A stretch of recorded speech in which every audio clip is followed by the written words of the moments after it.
सुप्रभात बच्चों, आज हम आपकी पाठ्य पुस्तक हिंदी के पाठ 11 का अध्ययन करेंगे, जिसका शीर्षक है निबंध लेखन। तो चलिए पाठ को पढ़ते हैं और निबंध लिखना सीखते हैं कि निबंध किस प्रकार से लिखा जाता है। जानते हैं पाठ को पढ़कर। पाठ 11 निबंध लेखन। किसी विषय विशेष पर लिखना निबंध कहलाता है। यानी कि हमारे सामने कोई विषय हो, यानी कि कोई टॉपिक दिया हो और उसमें उसके बारे में जब हम अपने विचारों को प्रस्तुत करते हैं, अपने विचारों को बताते हैं, वही निबंध लेखन कहलाएगा, निबंध लिखना कहलाएगा। आइए नीचे दिए गए निबंधों को पढ़िए। तो चलिए नीचे जो दिए गए निबंध है उनको पढ़ते हैं और निबंध लिखना सीखते हैं। सबसे पहला जो हमारा विषय है वो है मेरा प्रिय मित्र। आपको अपने मित्र, सखा, दोस्त के बारे में बताना है इसमें, ठीक है। चलिए हम बताते हैं, वैसे ही आप भी बताने का प्रयास करेंगे। मेरे प्रिय मित्र का नाम राघव है। तो मेरा जो मित्र है, जो मेरा दोस्त है, उसका नाम क्या है? राघव। इसमें आप अपने दोस्त का नाम लिख लेंगे। अगर आप अपने मित्र के बारे में बताएंगे, वह मेरे घर के निकट रहता है, मतलब घर के पास रहता है। वह एक आदर्श बालक है। आदर्श मतलब बहुत अच्छा, सबकी बात मानने वाला बच्चा है वो। मैं उसके साथ प्रतिदिन खेलता हूं, मैं रोजाना खेलता हूं उसके साथ। वह पढ़ाई में भी अच्छा है, बहुत अच्छे से पढ़ाई भी करता है। कौन? राघव। उसे सभी पसंद करते हैं, वो अच्छे से पढ़ाई करता है, अच्छा बच्चा है, इसलिए सब उसे पसंद करते हैं। वह सभी की मदद करने के लिए तैयार रहता है। साथ ही साथ राघव की क्या अच्छी आदत है? वो सबकी मदद करता है, सहायता करता है। वह सभी अध्यापिकाओं का आदर करता है, मतलब जो भी अध्यापक अध्यापिकाएं कक्षा में पढ़ाने आते हैं उन सभी का वो सम्मान करता है। तो बच्चों, अगर आपको अपने मित्र के बारे में लिखना हो तो आप भी ऐसे ही लिखने का प्रयास करेंगे। आपको वो अपने मित्र की अच्छी अच्छी बातें उसमें बतानी होती है, साथ ही साथ अपने मित्र का नाम भी बताएंगे, ठीक है। और ये भी बता सकते हो आप कि आप उसे क्यों पसंद करते हो, ठीक है, क्यों आप चाहते हो कि वो आपका हमेशा मित्र बना रहे, ऐसा लिख सकते हो आप। अब अगला है मेरी कक्षा। मेरी कक्षा यानी कि जिस कक्षा में आप पढ़ते हो उसका ये निबंध है। मैं कक्षा 1 में पढ़ता हूं। मेरी कक्षा में 45 विद्यार्थी है। 45, ठीक है, 45 हिंदी में कहते हैं 45। तो अगर आपको, आप इसमें क्या करोगे, बताओगे कि आपकी कक्षा में कितने विद्यार्थी हैं, जितने हो उतना लिख देना। कक्षा में 2 द्वार और 2 खिड़कियां हैं। आपके विद्यालय में जैसा हो, जितने दरवाजे हों, जितनी खिड़कियां, उसको बता दोगे। मेरी कक्षा में 4 लाइटें और 4 पंखे हैं। आपके में जितनी होंगी वो बताओगे। मेरी कक्षा बड़ी एवं हवादार है, ठीक है, आपको सब कुछ अपनी कक्षा के बारे में बताना है। मेरी कक्षा में एक ब्लैक बोर्ड है, आपकी में भी होगा।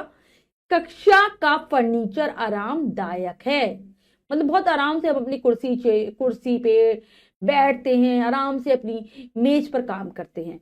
मुझे मेरी कक्षा बहुत पसंद है। वो तो हर किसी को होती है अपनी कक्षा पसंद, शायद आपको भी होगी, तो आप अपनी कक्षा के बारे में बता देंगे। तो बच्चों, हमने निबंध सीखा कि किस प्रकार से आप लिखोगे निबंध को। अब हम अभ्यास कार्य करने जा रहे हैं, आओ अभ्यास करें। तो बच्चों, यहाँ पर जो भी निबंध के विषय दिए गए हैं उन पर आपको निबंध खुद लिखना है, ठीक है। और मैं आपको एक बार बता देती हूँ आप कैसे लिखेंगे। निम्नलिखित विषयों पर निबंध लिखिए। कौन कौन से विषय? मेरा विद्यालय, पहले इस पर सीखते हैं और फिर सीखेंगे राष्ट्रीय पक्षी मोर। तो जैसे आपको अपने विद्यालय पर लिखना है तो आप अपने क्या करोगे, सबसे पहले यह मेरा विद्यालय चित्र बना हुआ है, तो आप ऐसे लिखते हो सकते हो, या फिर लिख सकते हो अपने विद्यालय का नाम। मैं इस विद्यालय में पढ़ता हूँ, मतलब इसकी जगह आपके विद्यालय का नाम आ जाएगा, ठीक है। मेरा विद्यालय मुझे बहुत पसंद है। मेरा विद्यालय, जिस शहर में आप रहते हो उसका नाम बता दोगे। मेरा विद्यालय इस शहर में है, ठीक है। मेरी, और साथ ही साथ मेरे विद्यालय में इतने कमरे हैं, और साथ ही साथ ये बता दोगे इतनी अध्यापक अध्यापिकाएं हैं। मेरे अध्यापक का नाम, जो मेरे कक्षा अध्यापक है उनका नाम, या अगर कक्षा अध्यापिका होंगी तो उनका नाम बता दोगे, ये है मेरी कक्षा अध्यापिका का नाम। साथ ही साथ आप ऐसे भी बता सकते हो कि मेरी कक्षा में, या आप कह सकते हो मेरे विद्यालय में पुस्तकालय है। पुस्तकालय यानी कि लाइब्रेरी, जहां पर आप पढ़ने के लिए जाते हो विभिन्न प्रकार की पुस्तकें, ठीक है। एक खेल का मैदान है, मैं वहां रोजाना खेलता हूं, मुझे अपना विद्यालय बहुत अच्छा लगता है, ठीक है। मेरे विद्यालय के सभी अध्यापक अध्यापिकाएं मुझे बहुत प्यार करते हैं, ठीक है। ऐसे लिख दोगे आप, ठीक है। और अगर आपको राष्ट्रीय पक्षी मोर के ऊपर लिखना हो तो कैसे लिखोगे?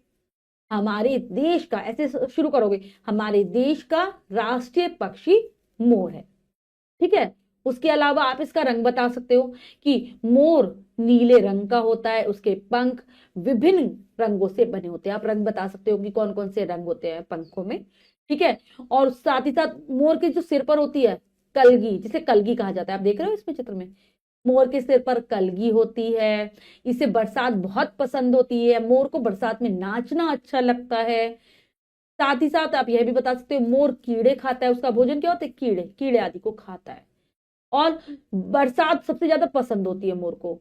और हमें, और ये भी लिख सकते हो मुझे मोर बहुत पसंद है, ठीक है, मुझे उसका नाच देखना अच्छा लग सकता है। इस प्रकार से आप विभिन्न प्रकार से निबंध को लिख सकते हो।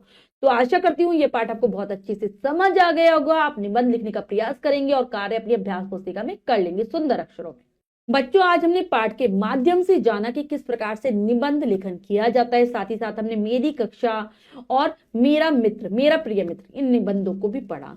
तो आपको अच्छे से ये सब समझ आ गया होगा। मिलते हैं अगली कक्षा में नए पाठ के साथ। तब तक के लिए स्वस्थ रहिए, प्रसन्न रहिए। धन्यवाद।